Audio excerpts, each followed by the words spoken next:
சொன்னார்கள்.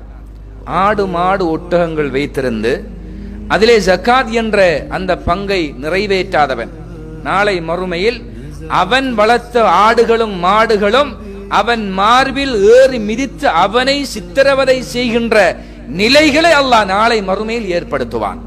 அல்லாஹ்வுடைய தூதர் முஹம்மது ரசூலுல்லாஹ் ஸல்லல்லாஹு அலைஹி வஸல்லம் சொன்னார்கள், மறுமை நாளையில் அல்லாஹ் ஒரு மைதானத்திலே, அது சென்டர் பாயிண்டிலே, அந்த ஜக்காத்து கொடுக்காமல் ஆடு மாடு வைத்திருந்தவனை கொண்டு வைத்துவிட்டு அவனுடைய எத்தனை மாடுகள் ஆடுகள் வைத்திருந்தானோ அத்தனை உலகத்தில் இருந்த அத்துணை ஆடுகளும் மாடுகளும் மறுமை நாளில் எழுப்பப்படுகிறது.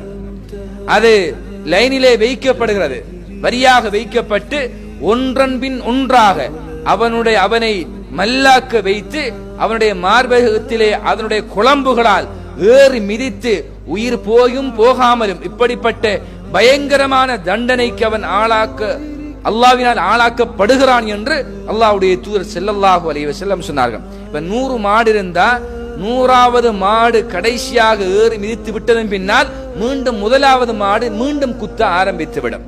இது அவனுக்கு பல ஆண்டுகள் இந்த தண்டனை நிறைவேற்றப்படும் என்று அல்லாஹ்வுடைய தூதர் முஹம்மது ரசூலுல்லாஹ் ஸல்லல்லாஹு அலைஹி வஸல்லம் சொன்னார்கள்.